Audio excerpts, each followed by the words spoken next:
Hi, my name is Bente, I'm the Norris Witch, and today's topic are correspondences. What are they, how do they work, and why do we use them in magic? So correspondences are actually one of the first topics that you will stumble upon when you start practicing witchcraft, because every spell works with them. At least I have never seen a spell that does not work with correspondences.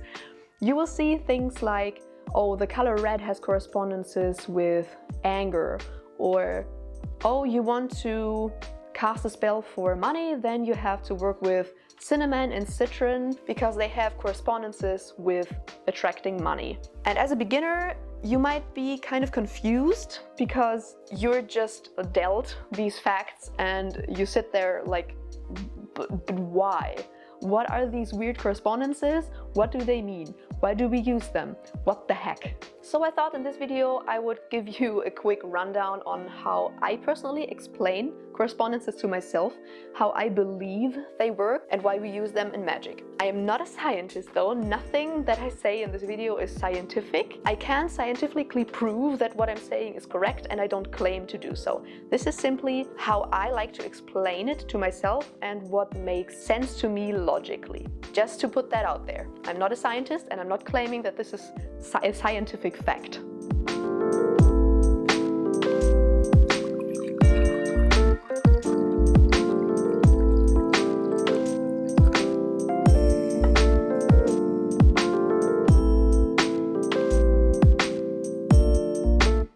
So I personally really like most of the Hermetic principles.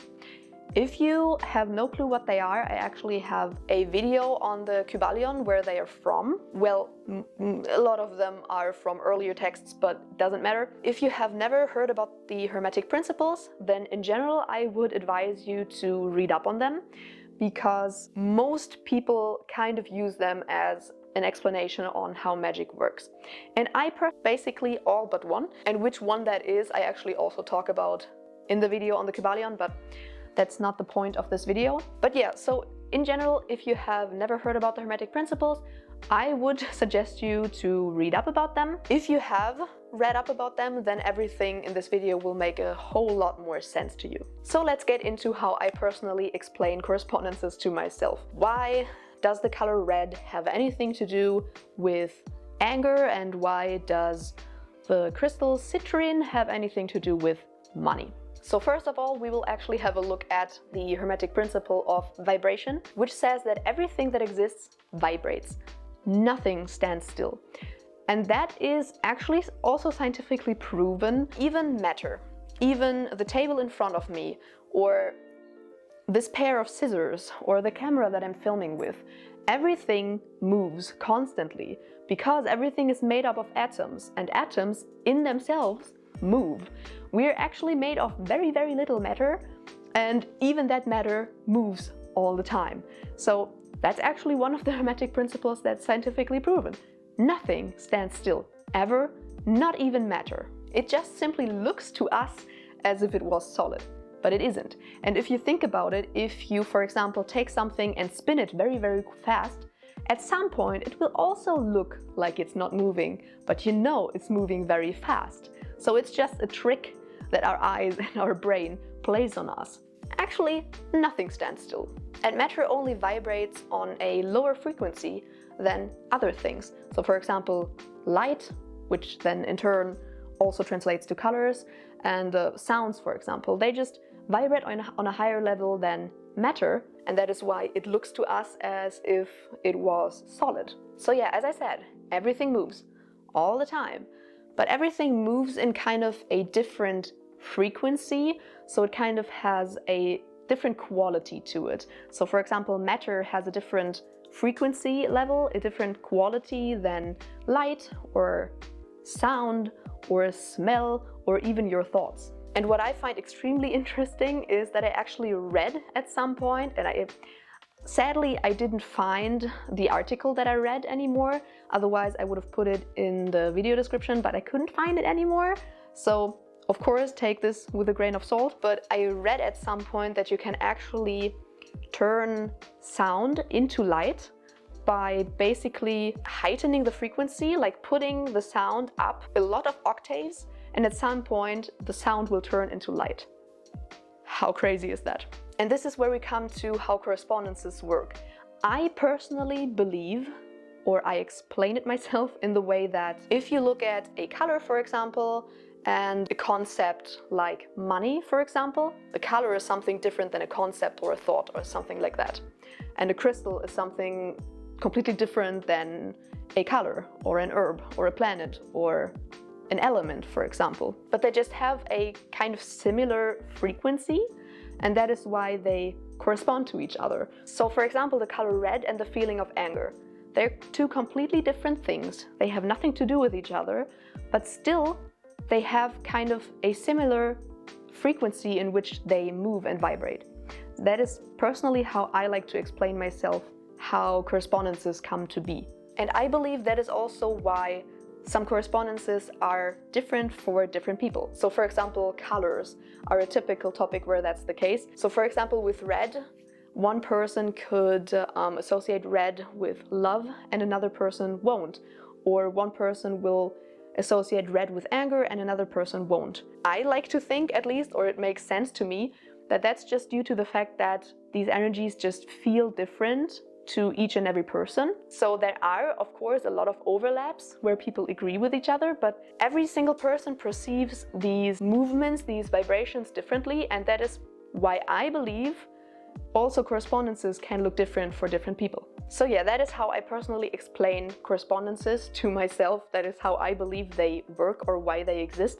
But then why do we use them in magic? And that is actually where the Hermetic principle of correspondence, haha, comes in, which says as above so below, as below so above. So everything that exists in the small picture, so for example, my magic circle that I could cast has an equivalent in the bigger picture. So for example, in my whole life. If they have these correspondences, just like a color has a correspondence with a feeling, for example, also something in the microcosm has a correspondence in the macrocosm. So for example, in our case, our herbs and our crystals and our colors and everything that we're working with in a spell has a correspondence in the macrocosm. So for example, the money that we want to attract or the love that we want to attract. And if we then, for example, want to cast an attraction spell, we want to attract money. So we put all of these correspondences together, all of these herbs that correspond with money, the crystals that correspond with money, the color, the element, the planet, all these things that are basically equivalent to the concept of money. We put them all together in the microcosm. We basically pretend like we already have this in the microcosm because we have this accumulation of all of this energy that corresponds with money in the microcosm. And what then happens is that that actually manipulates what happens in the macrocosm. So you're simulating in your spell, you're simulating that you already have what you want to have by putting all of these correspondences together. And that will in turn affect the macrocosm. So that will then lead to the macrocosm, so your whole life, having or manifesting what you wanted to have.